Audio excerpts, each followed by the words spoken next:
I am fully aware that you guys could be anywhere else in the world, and you guys are here. And the fact that it is so energetic, there's so much talking, I love that, because it feels like a giant happy family almost, you know? It's like family reunions kind of sound like this in the background. And I love that because you guys are a bunch of strangers who came together from all sorts of groups and backgrounds, and you guys came together and you made a difference.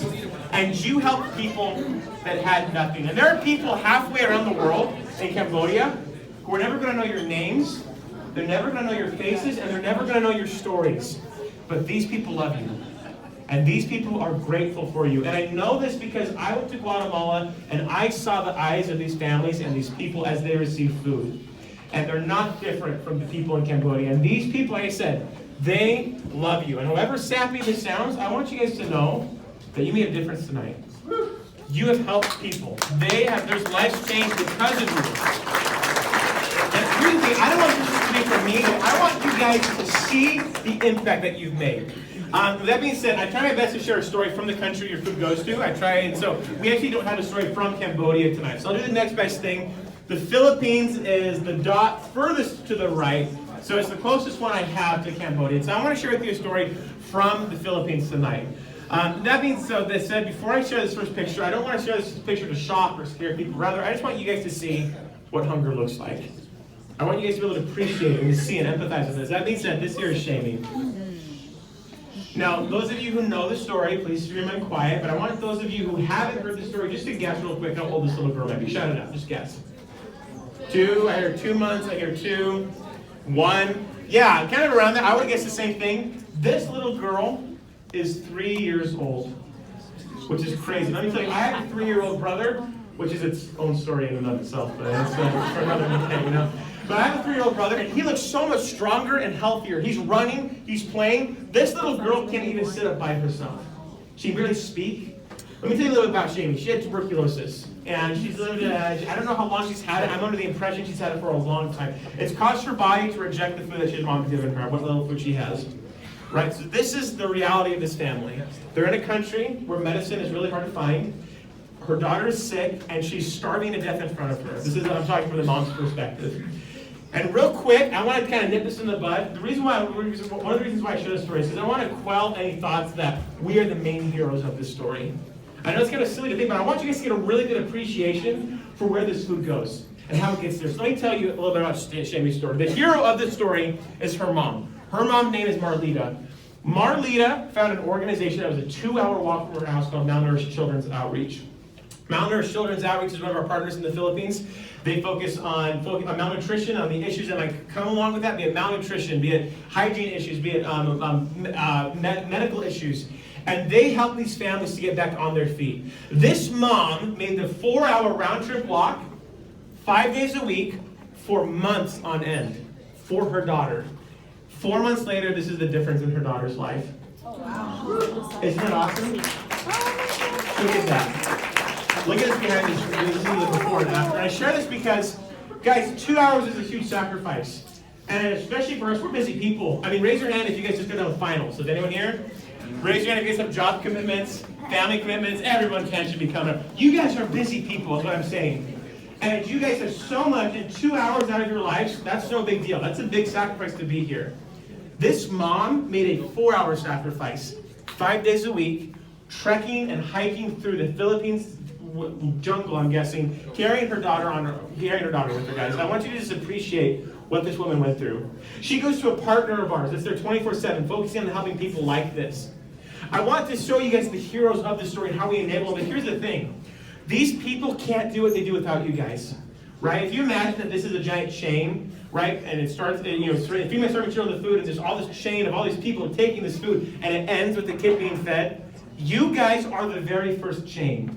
As soon as one of you guys donated, or as soon as a donation happened, we had money to buy food. That's chain 1. Chain 2 is you guys came in and you started, Link 2 is you guys came in and volunteered your time to feed that. And I just wanted to thank you guys so much for being here, because this change can't happen without you guys. Now that means that I'm going to share with you now exactly how many kids, just like Marlita, just like Shamie, you were able to help tonight. So, can we have a drum roll, please? Tonight, you guys packed 194 boxes! 41,904 liters entire year, you fed 114 kids. Huge numbers here, guys. So 114, that might be the smallest number up there.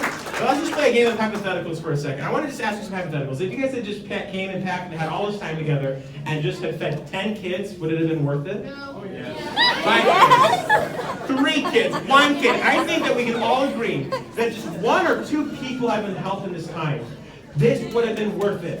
And think about how much time to go. There's 2 hours here, plus 2, plus 2. But how much time you guys gave? If we can all agree on that, think how big of a number 114 is. And 114 families. Not just kids, families with parents and siblings, 114, that, and think about food security for a year.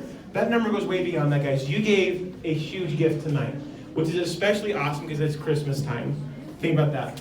That being said, that last number, $10,056.96. That's the cost of this session. It's the food, it's the AC, the food you pack, it's the whole cost. I bring it for 2 reasons. One, we go through tens of thousands of dollars of food every single day. That's all been paid for. So those of you who have come in the past and volunteered and donated, thank you for donating. We cannot do this without you. And the other reason why I bring it up is because I know you guys have already been so generous with your time, but we can't do this without donations. So on your way out, if you guys consider donating, please consider doing so. I know that generous looks different to everybody, but please consider getting generously, be that $5, $50, or $5,000, guys. I would love to see lots of donations tonight. The simple math is there are people around the world, organizations that apply to partner with us every year that we have to decline because we don't have enough food. We can help more kids with more money. With more money, we can buy more food, open more locations, take on more partners.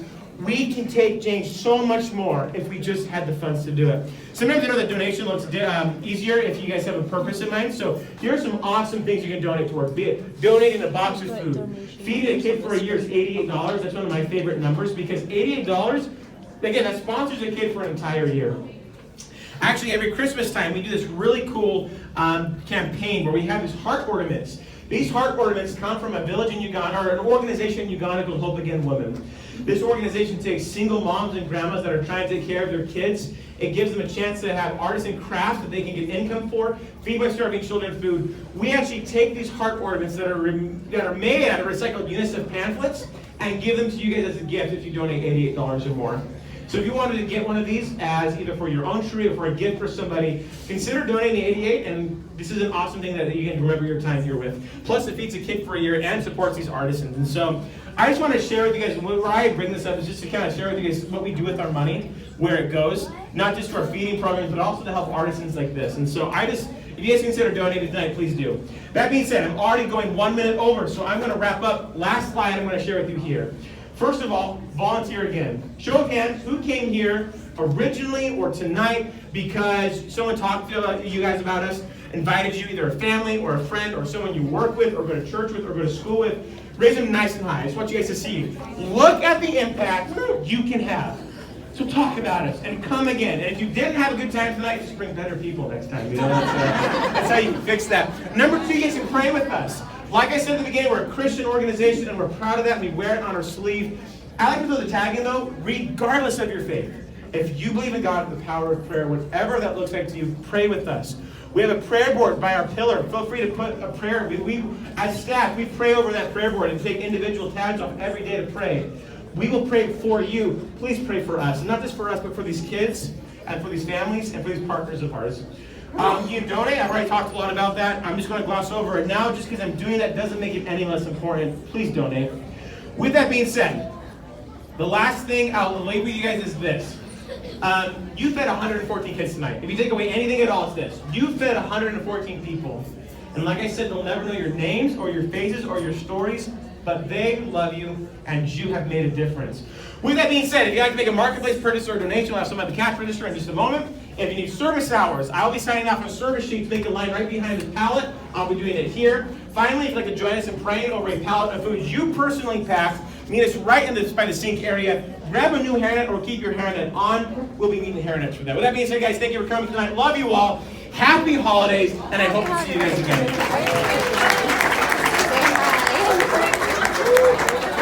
Yeah.